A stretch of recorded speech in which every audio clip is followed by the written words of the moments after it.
ďalej, aj keď padať musíš skúšať, keď to nepôjde.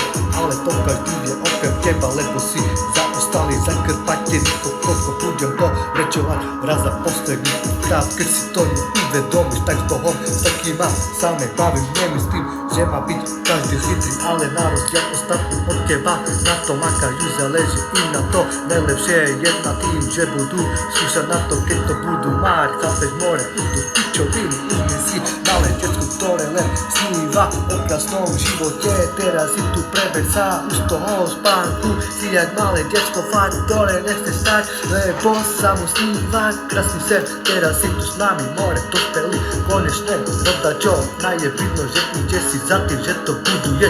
Neide o to, jak ti to rastie, kámo, hlavne je, že da čo preto robíš a verím, že jednoho dňa sa to bude mať lepšie a neoľutuješ toho, že si začal makať na seba a budovať si budúcnosť. More, to každý robí, tvrdá realita, takže braško, treba ísť tvrdo a s rozumom, to je najľahšia cesta pičoviny, vyhoď hlavy, lebo to oľutuješ, ak budeš tam dole, tam ti nikto nepomôže.